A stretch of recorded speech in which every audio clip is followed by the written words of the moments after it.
Chain girl incident tops Weibo again at 3.9 billion hits. Shanghai railways are packed. Biden and South Korean president stress importance of peace in the Taiwan Strait.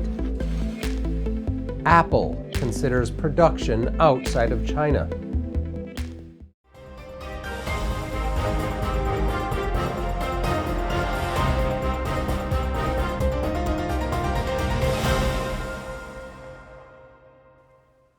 Hello and welcome to Sound of Hope News.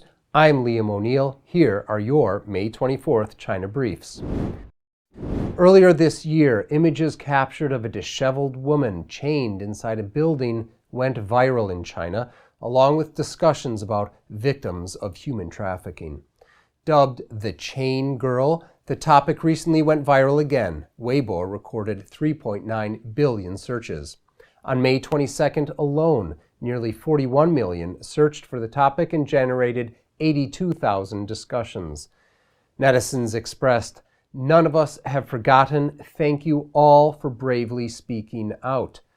The thanks were mostly due to a political science professor, Luo Xiang, who published a paper titled On the Legislative Amendment Concerning the Crime of Human Trafficking.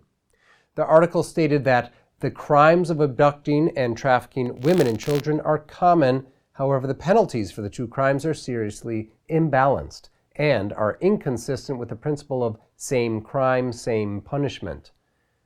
True character is shown only in the darkest times. We did not forget and we will never forget.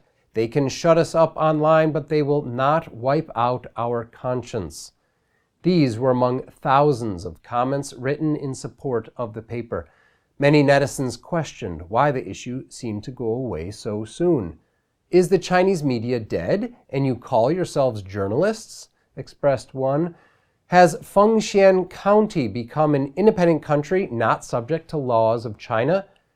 Fengxian County is where the woman was found in late January of this year. Reports included unimaginable stories of torture. Her teeth pulled out, the tip of her tongue cut. She is believed to have been chained inside a shack for more than 20 years, treated as a sex slave. Several key people who had helped bring the incident to public attention were threatened by officials, including well-known Chinese director Wang Shengqiang and human rights lawyer Lu Tingge, to name a few. Xuzhou Public Security warned them not to raise public awareness of the incident. Shanghai entered its second of 3 unlocking phases and announced that roughly 90% of the city was controlled and 10% isolated. This means that at least 2 million people cannot move freely, while the remaining 20 million cannot gather, nor can they leave their communities. But somehow that message isn't exactly being heard. Record numbers of people continue to flee the city by train and plane. Shanghai rail transit lines leaving the city are flooded, while intra-city lines are almost empty. Propaganda efforts by media to depict a prosperous city after 40 days of lockdown are mostly failing. This reporter interviewed a woman about her experiences riding the subway, but ended it short when the interviewee complained about her hardships under lockdown. Here, we see long lines of passengers dragging suitcases and wearing protective gear as they try to flee Shanghai. Local transportation means are still lacking, and so the bike once again has become an important mode for travel. Here, people are seen dragging suitcases en route to the train station. On the 21st, Li Chuan, he is a famous Taiwanese artist locked down in Shanghai for almost 2 months, posted a video.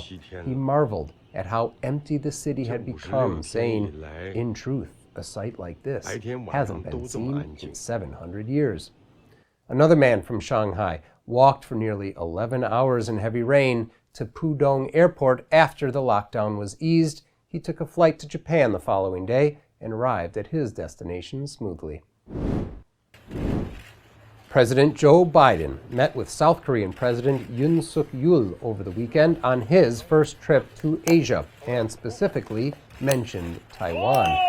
In a statement, the White House said, The two presidents reiterate the importance of preserving peace and stability in the Taiwan Strait as an essential element in security and prosperity in the Indo-Pacific region.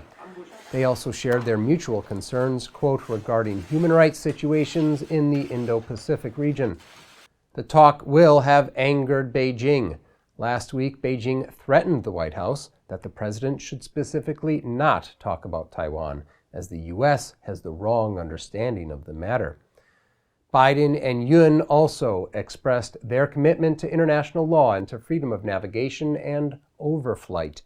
According to Taiwanese news releases, China held military exercises in the South China Sea on May 20th, sending 14 warplanes into Taiwan's air defense zone.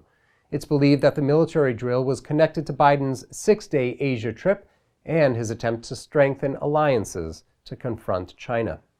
Asia expert and author of The Great U.S.-China Tech War, Gordon Chang, said to Fox News that Biden talked about Taiwan directly in an attempt to strengthen the U.S.'s posture. During his term, the CCP has read signals that the Biden administration is intimidated by China. This has prompted more aggressive actions and talk. They thought, quote, Biden was on the run, said Chang. Statements on Taiwan send a strong signal to Beijing. Taiwan has relied on its dominance of the microchip industry for its defense. If China were to invade Taiwan, it could cut off the U.S. supply to chips vital for electric vehicles, TVs, and other everyday electronics, reported the Daily Mail. Apple recently told some of its original equipment manufacturers that it wants to increase production outside of China. According to a May 21 report in the Wall Street Journal, if that happens, non-Chinese factories will likely develop into full-scale production centers rather than simply replicate the plans made in China.